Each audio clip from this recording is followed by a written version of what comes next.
नमस्कार जय जगन्नाथ बंधुगण। वर्ष 2026 सर्वप्रथम राजयुग खोलिबा पई जाउअछि। मकर राशि रे बनिला चतुर्ग्रही राजयुग। सूर्य एवं बुध बुधादित्य राजयुग बनौथिबा बेले शुक्र एवं मंगल लक्ष्मी नारायण राजयुगर निर्माण करिबा पई जाउछंती, जहा फलरे एही पांच गोटी राशिर व्यक्ति विशेष माने मालामाल हेबा पई जाउछंती। एमानंक घर उपरे हेब टंकार वर्षा मिलिब, एमानंकु संबल सुख एवं किणिबे एमाने घर आउ जमीबाड़ी। नूतन जानवाहन मध्य एमाने क्रय करिवे। एही दुई गोटी बड़ राजयुग प्रभावरे एमानंक उपरे हाथी ढालिब सुनार कलश।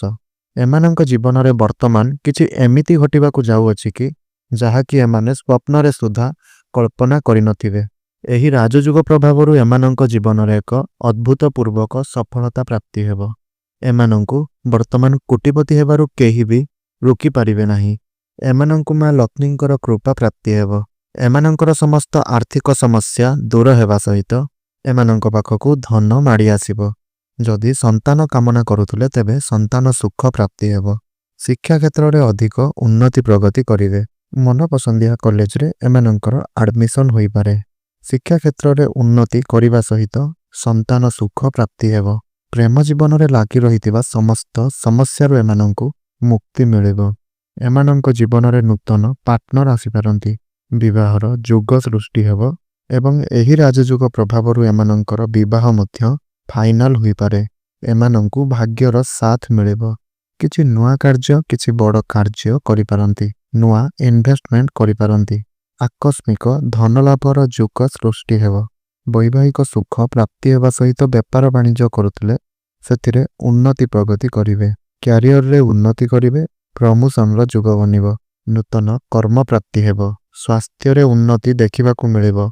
समस्त ऋण करजरु मुक्ति मिलिबो।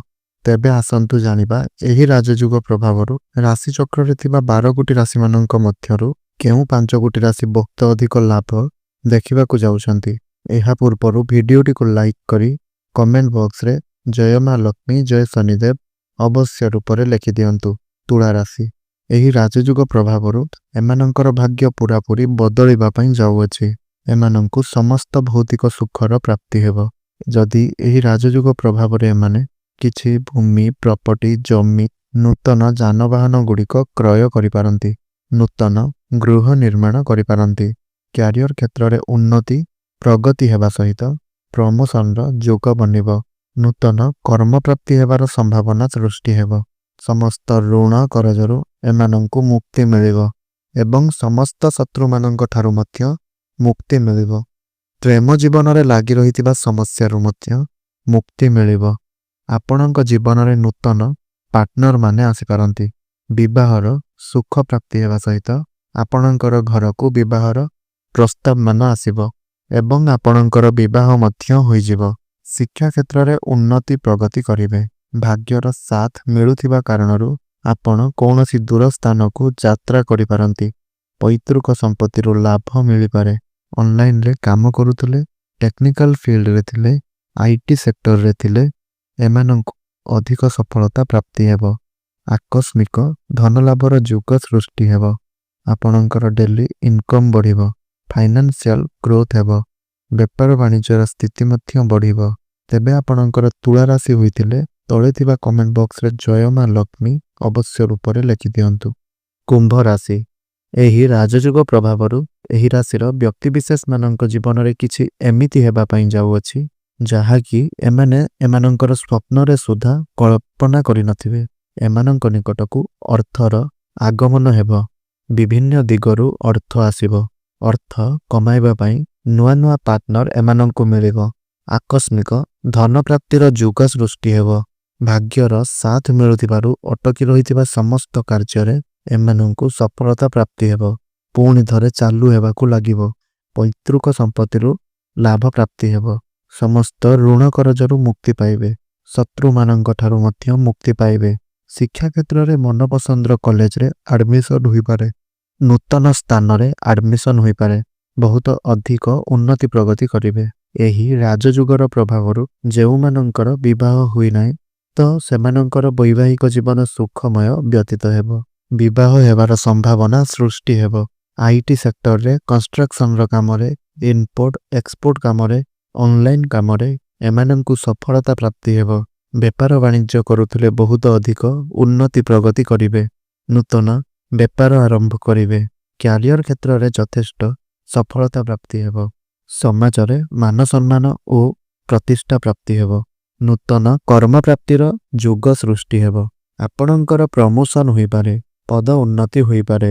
ଆପଣ କିଛି ଭୂମି, ଜମି, ପ୍ରପର୍ଟି, ନୂତନ ଯାନବାହନ କ୍ରୟ ବିକ୍ରୟ କରିପାରନ୍ତି। ତେବେ ଆପଣଙ୍କର କୁମ୍ଭ ରାଶି ହୋଇଥିଲେ ତଳେ ଥିବା କମେଣ୍ଟ ବକ୍ସରେ ଜୟ ମା ଲକ୍ଷ୍ମୀ ଅବଶ୍ୟ ରୂପରେ ଲେଖିଦିଅନ୍ତୁ। କନ୍ୟା ରାଶି, ଏହି ରାଜଯୁଗର ପ୍ରଭାବରୁ କନ୍ୟା ରାଶିର ବ୍ୟକ୍ତିବିଶେଷମାନଙ୍କର ଜୀବନ ରାତାରାତି ବଦଳିବାକୁ ଯାଉଅଛି। ଏମାନଙ୍କୁ କୋଟିପତି ହେବାରୁ କେହି ବି ଅଟକାଇ ପାରିବେ ନାହିଁ। ଆକସ୍ମିକ ଭାବରେ ଉନ୍ନତିର ଯୁଗ ବନିବ। ଭାଗ୍ୟ କ୍ଷେତ୍ରରେ, କ୍ୟାରିୟର କ୍ଷେତ୍ରରେ ଉନ୍ନତି ପ୍ରଗତି ପ୍ରାପ୍ତି ହେବ। ପ୍ରମୋସନର ଯୁଗ ବନିବ। ନୂତନ କର୍ମ ପ୍ରାପ୍ତି ହେବ। ନୂତନ ଚାକିରି ପ୍ରାପ୍ତି ହେବ। କୌଣସି ଏମ୍ଏନ୍ସି କମ୍ପାନୀରୁ ଜବ୍ ଅଫର ଆସିପାରେ। ଆପଣ ବିଦେଶ ଯାତ୍ରା କରିପାରନ୍ତି। ଧାର୍ମିକ ସ୍ଥାନକୁ ଯାତ୍ରା କରିପାରନ୍ତି। ବିବାହର ବୟସ ହୋଇଥିଲେ ଆପଣଙ୍କ ଘରକୁ ବିବାହର ପ୍ରସ୍ତାବମାନ ଆସିପାରେ। ବିବାହ ମଧ୍ୟ ଫାଇନାଲ ହୋଇପାରେ। ପ୍ରେମ ଜୀବନରେ ସଫଳତା ପ୍ରାପ୍ତି ହେବ। ନୂତନ ପାର୍ଟନର ଆପଣଙ୍କ ଜୀବନରେ ଆସିପାରନ୍ତି। ଶିକ୍ଷା କ୍ଷେତ୍ରରେ ଉନ୍ନତି ପ୍ରଗତି କରିବେ। ମନପସନ୍ଦର କଲେଜରେ ଆଡମିସନ ହୋଇପାରେ। ଅଟକିଥିବା ଆପଣଙ୍କର ସବୁ କାର୍ଯ୍ୟ ପୁଣି ଥରେ ଚାଲୁ ହେବାକୁ ଲାଗିବ। ଆପଣ ଯଦି କିଛି ଭୂମି, ଜମି, ପ୍ରପର୍ଟି, କିଛି ନୂତନ ଯାନବାହନ କିଣିବାକୁ ଚାହୁଁଛନ୍ତି, ତେବେ ଆପଣ ତାକୁ ଧନ କମାଇବା ପାଇଁ ନୂତନ ପାର୍ଟନର ଆପଣଙ୍କୁ ମିଳିଯିବ। ଆକସ୍ମିକ ଧନ ପ୍ରାପ୍ତି ହେବ। ପାରିବାରିକ ସୁଖ ପ୍ରାପ୍ତି ହେବ। କୌଣସି ଋଣ କରଜରୁ ମୁକ୍ତି ମିଳିବ। ଆପଣଙ୍କର କନ୍ୟା ରାଶି ହୋଇଥିଲେ ତଳେ ଥିବା କମେଣ୍ଟ ବକ୍ସରେ ଜୟ ମା ଲକ୍ଷ୍ମୀ ଅବଶ୍ୟ ରୂପରେ ଲେଖିଦିଅନ୍ତୁ। ବିଛା ରାଶି, ଏହି ରାଜଯୁଗ ପ୍ରଭାବରୁ ଏମାନଙ୍କର ଜୀବନ ରାତାରାତି ବଦଳିବା ପାଇଁ ଯାଉଅଛି। ଖାସ କରି ଏମାନଙ୍କ ପାଖକୁ ମୋଟା ଅଙ୍କର ଅର୍ଥ ଆସିପାରେ। ପୈତୃକ ସମ୍ପତ୍ତିରୁ ଧନ ପ୍ରାପ୍ତି ହୋଇପାରେ। କ୍ୟାରିୟର କ୍ଷେତ୍ରରେ ଉନ୍ନତି ପ୍ରଗତି ହେବା ସହିତ ମାନ ସମ୍ମାନ ପ୍ରାପ୍ତି ହେବ। ପ୍ରମୋସନର ଯୁଗ ବନିବ। ନୂତନ ଚାକିରି ମଧ୍ୟ ଏମାନଙ୍କୁ ପ୍ରାପ୍ତି ହୋଇପାରେ। ଭାଗ୍ୟର ସାଥ ଫଳରେ ଏମାନେ ଯେକୌଣସି କାମରେ ହାତ ଦେବେ, ସେହି କାମରେ ଏମାନଙ୍କୁ ସଫଳତା ପ୍ରାପ୍ତି ହେବ। ଏମାନେ କିଛି ଭୂମି, ପ୍ରପର୍ଟି, ଜମି, ନୂତନ ଯାନବାହନ, ନୂତନ ଘର ନିର୍ମାଣ କରିପାରନ୍ତି। ପାରିବାରିକ ସୁଖ ଏମାନଙ୍କୁ ପ୍ରାପ୍ତି ହେବ। ଡେଲି ଇନକମ୍ ଏମାନଙ୍କର ବଢ଼ିବ। ବ୍ୟାଙ୍କ ବାଲାନ୍ସ ବଢ଼ିବ। ଫାଇନାନ୍ସିଆଲ ଗ୍ରୋଥ ହେବ। ବେପାର ବାଣିଜ୍ୟ କ୍ଷେତ୍ରରେ ଉନ୍ନତି ପ୍ରଗତି କରିବେ। ପ୍ରେମ ଜୀବନରେ ସଫଳତା ପ୍ରାପ୍ତି ହେବ। ବିବାହର ବୟସ ହୋଇଥିଲେ ଘରକୁ ବିବାହର ପ୍ରସ୍ତାବମାନ ଆସିବ। ବିବାହ ମଧ୍ୟ ଫାଇନାଲ ହୋଇପାରେ। ଶିକ୍ଷା କ୍ଷେତ୍ରରେ ଉନ୍ନତି ପ୍ରଗତି କରିବେ ଏବଂ ସନ୍ତାନ ସୁଖ ମଧ୍ୟ ପ୍ରାପ୍ତି ହେବ। ସମସ୍ତ ଋଣ କରଜ ଏବଂ ଶତ୍ରୁମାନଙ୍କ ଠାରୁ ମୁକ୍ତି ମିଳିବ ଏବଂ ସ୍ୱାସ୍ଥ୍ୟରେ ଉନ୍ନତି ଦେଖିବା ପାଇଁ ମିଳିବ।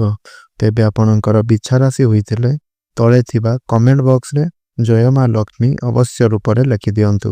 ମୀନ ରାଶି, ଏହି ରାଜଯୁଗ ପ୍ରଭାବରୁ ମୀନ ରାଶିର ବ୍ୟକ୍ତିବିଶେଷମାନଙ୍କୁ ବର୍ତ୍ତମାନ କୋଟିପତି ହେବାଠାରୁ କେହି ବି ଅଟକାଇ ପାରିବେ ନାହିଁ। ଏମାନଙ୍କ ଉପରେ ମା ଲକ୍ଷ୍ମୀଙ୍କର କୃପା ପ୍ରାପ୍ତି ହେବ। ଭାଗ୍ୟର ସାଥ ମିଳିବ। ପୈତୃକ ସମ୍ପତ୍ତିରୁ ଲାଭ ମିଳିବ। କିଛି ଭୂମି, ପ୍ରପର୍ଟି, ଜମି, ନୂତନ ଯାନବାହନ କ୍ରୟ ବିକ୍ରୟ କରିପାରନ୍ତି। ବିଦେଶ ଯାତ୍ରା କରିବାର ସୁଖ ମଧ୍ୟ ପ୍ରାପ୍ତି ହେବ। କ୍ୟାରିୟର କ୍ଷେତ୍ରରେ ଉନ୍ନତି ପ୍ରଗତି କରିବେ। ପ୍ରମୋସନର ଯୁଗ ବନିବ। ମାନ ସମ୍ମାନ ପ୍ରାପ୍ତି ହେବ। କାର୍ଯ୍ୟ କ୍ଷେତ୍ରରେ ଦାୟିତ୍ୱ ବଢ଼ିବ। ନୂତନ କର୍ମ ପ୍ରାପ୍ତି ହେବାର ଯୋଗ ବନିବ। ସମସ୍ତ ଋଣ କରଜ ଏବଂ ଶତ୍ରୁମାନଙ୍କ ଠାରୁ ମୁକ୍ତି ମିଳିବ। ସନ୍ତାନ ସୁଖରୁ ବଞ୍ଚିତ ରହୁଥିଲେ ଆପଣଙ୍କୁ ସନ୍ତାନ ସୁଖ ପ୍ରାପ୍ତି ହେବ। ପ୍ରେମ ଜୀବନରେ ଲାଗି ରହୁଥିବା ସମସ୍ୟାରୁ ମୁକ୍ତି ମିଳିବ। ନୂତନ ପାର୍ଟନର ଆପଣଙ୍କ ଜୀବନରେ ଆସିପାରନ୍ତି। ଶିକ୍ଷା କ୍ଷେତ୍ରରେ ବହୁତ ଅଧିକ ଉନ୍ନତି ପ୍ରଗତି କରିବେ। ଉଚ୍ଚ ଶିକ୍ଷା କରିବାକୁ ବାହାରକୁ ଯାଇପାରନ୍ତି। ମନପସନ୍ଦିଆ କଲେଜରେ ଆପଣଙ୍କର ଆଡମିସନ ହୋଇପାରେ। ସ୍ୱାସ୍ଥ୍ୟଗତ ସମସ୍ୟାରୁ ଆପଣଙ୍କୁ ମୁକ୍ତି ମିଳିବ। ମାଙ୍କ ସାଥିରେ ସମ୍ପର୍କ ବହୁତ ଭଲ ରହିବ। ବୈବାହିକ ସୁଖ ପ୍ରାପ୍ତି ହେବ। ଆବଶ୍ୟକ ଧନ ପ୍ରାପ୍ତି ହେବାର ଯୋଗ ବନିବ। ଆପଣଙ୍କର ଫାଇନାନ୍ସିଆଲ ଗ୍ରୋଥ ହେବ। ବ୍ୟୟ ଅପେକ୍ଷା ଆପଣଙ୍କ ଆୟ ଅଧିକ ରହିବ। ବେପାର ବାଣିଜ୍ୟରେ ମଧ୍ୟ ଉନ୍ନତି କରିବେ। ଆପଣଙ୍କର ମୀନ ରାଶି ହୋଇଥିଲେ ତଳେ ଥିବା କମେଣ୍ଟ ବକ୍ସରେ ଜୟ ଜଗନ୍ନାଥ ନିଶ୍ଚୟ ରୂପରେ ଲେଖିଦିଅନ୍ତୁ।